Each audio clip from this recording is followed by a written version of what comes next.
Si ha estado asistiendo a una iglesia de la Alianza Cristiana y Misionera por algún tiempo, una de las cosas que probablemente ha notado es que con frecuencia personas con necesidades físicas piden que los ancianos los unjan con aceite.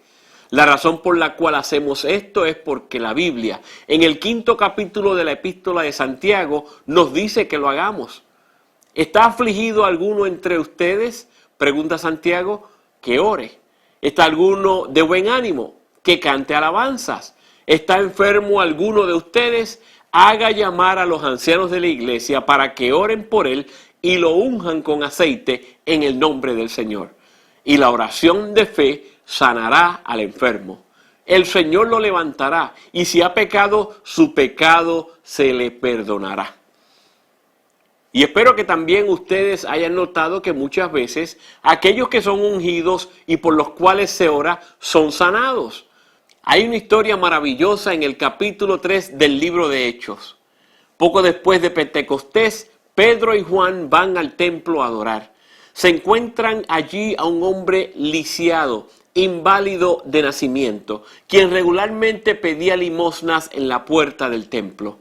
La esperanza del mendigo era que los apóstoles le dieran dinero, pero la respuesta de Pedro fue diferente a lo que él estaba esperando. Pedro le dijo: no tengo plata ni oro, pero lo que tengo te doy. En el nombre de Jesucristo de Nazaret, levántate y anda. Y lo hace. Este hombre que era lisiado de nacimiento va corriendo y saltando y formando un espectáculo santo en el templo.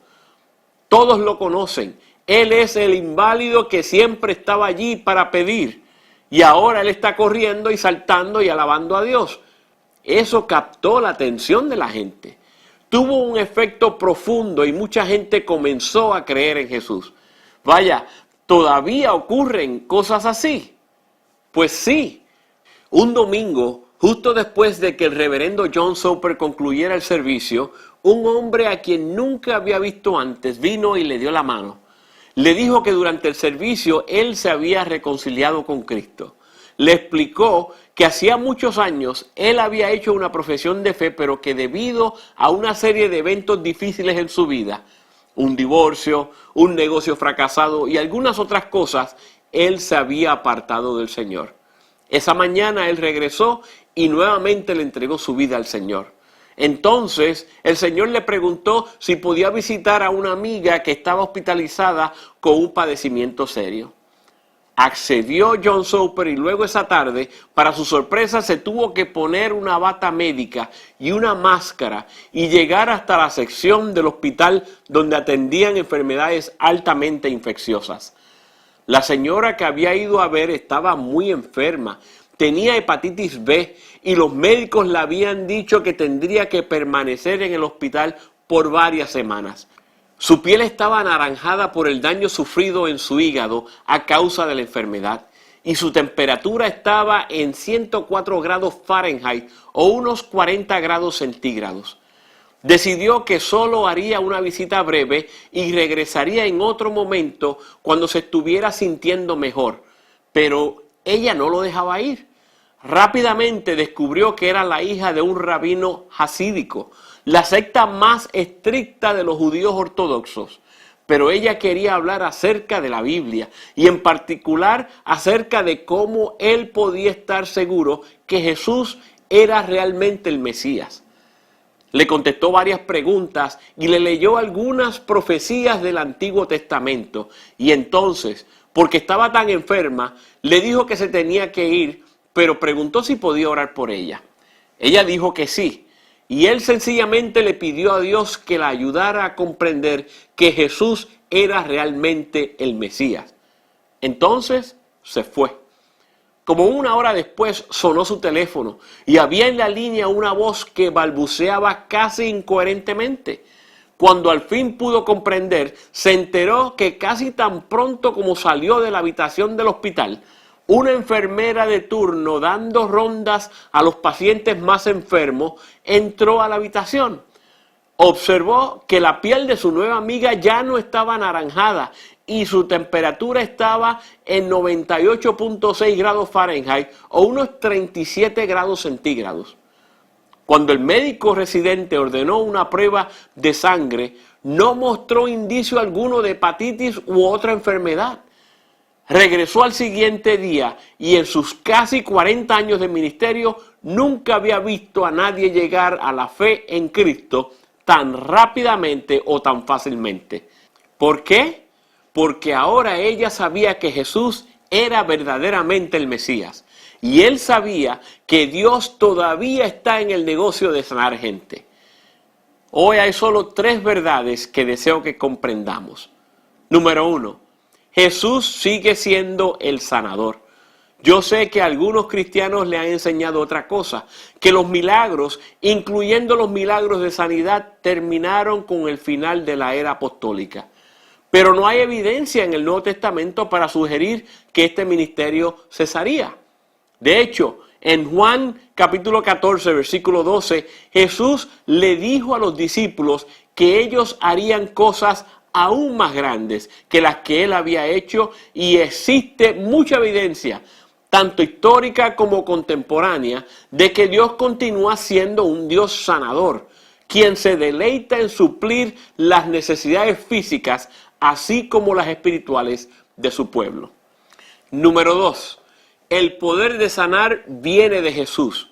Esto es muy importante y necesito que ustedes entiendan que no creemos en la sanidad por fe. El poder de sanar no viene de nuestra fe, aunque estamos llamados a tener fe en la persona y autoridad de Cristo. El poder viene de Jesús, no de ningún hombre, ni siquiera de la fe que tenemos en Él. A veces escucho acerca de hombres y mujeres que son descritos como sanadores por fe. O lo que es peor, a veces se describen ellos mismos de esa manera. Esa es una práctica muy peligrosa porque hace creer a la gente que el poder le pertenece a ellos. No es así, le pertenece a Jesús.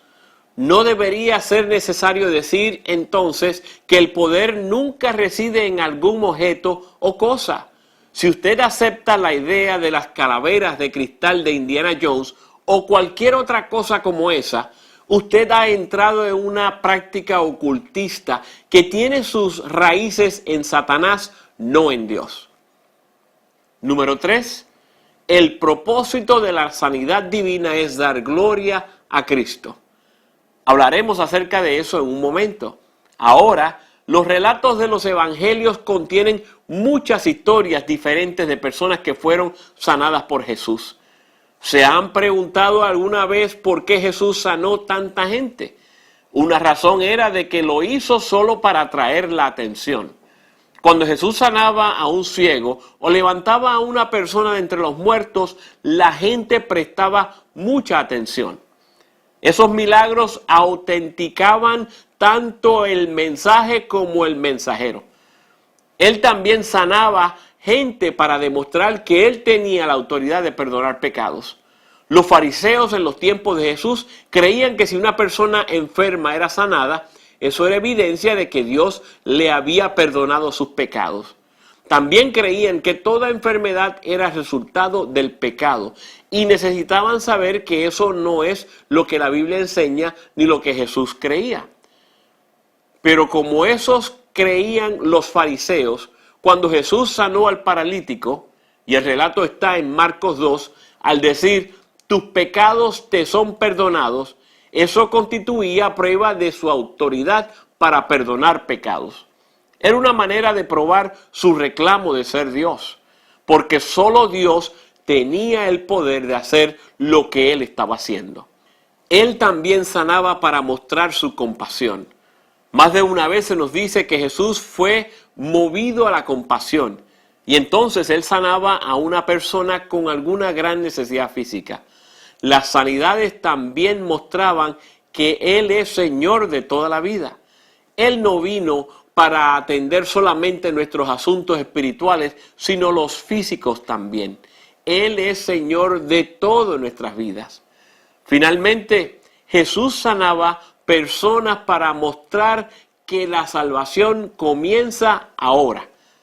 El reino de Dios viene, pero también está aquí ahora mismo. La vida eterna no comienza con la muerte, comenzó cuando le entregamos nuestras vidas a Cristo. Y las sanidades que ocurren aquí y ahora son como un adelanto hacia la redención completa que todavía nos espera. Un teólogo lo ha descrito como el aspecto de ahora, pero no todavía, de la salvación. Tenemos algo, pero no todo lo que será nuestro cuando Cristo regrese. Ya casi se acaba nuestro tiempo, pero hay un asunto del cual no podemos dejar de hablar. Es el asunto acerca de por qué no todos los que oran para ser sanados reciben la sanidad en esta vida. Comenzamos hoy diciendo que muchas personas que reciben oración por sanidad obtienen la que desean. Pero eso también quiere decir que muchos no lo obtienen. ¿Acaso es porque Dios no los ama igual o porque no tienen suficiente fe? Esto no es una pregunta académica. Es una intensamente personal para las personas que están enfermas o tienen algún defecto de nacimiento. Parte de la contestación puede estar en el ahora, pero no todavía, que acabamos de mencionar. Pero hay otro pensamiento, y todo se aclara cuando regresamos al pensamiento acerca del propósito por el cual ocurre la sanidad divina. Siempre tiene que ver con la gloria de Cristo. Cada sanidad, cada acto de misericordia divina tiene como su propósito principal la meta de dar gloria a Dios. La Biblia enseña que hay muchas diferentes razones por las cuales una persona puede estar enferma. Su estudio bíblico esta semana le ayudará a identificar algunas de ellas.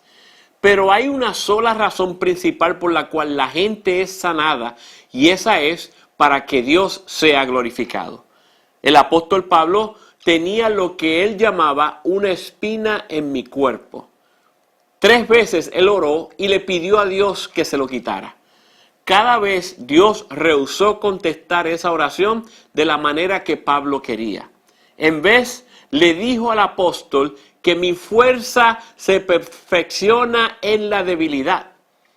Él usó esa circunstancia física.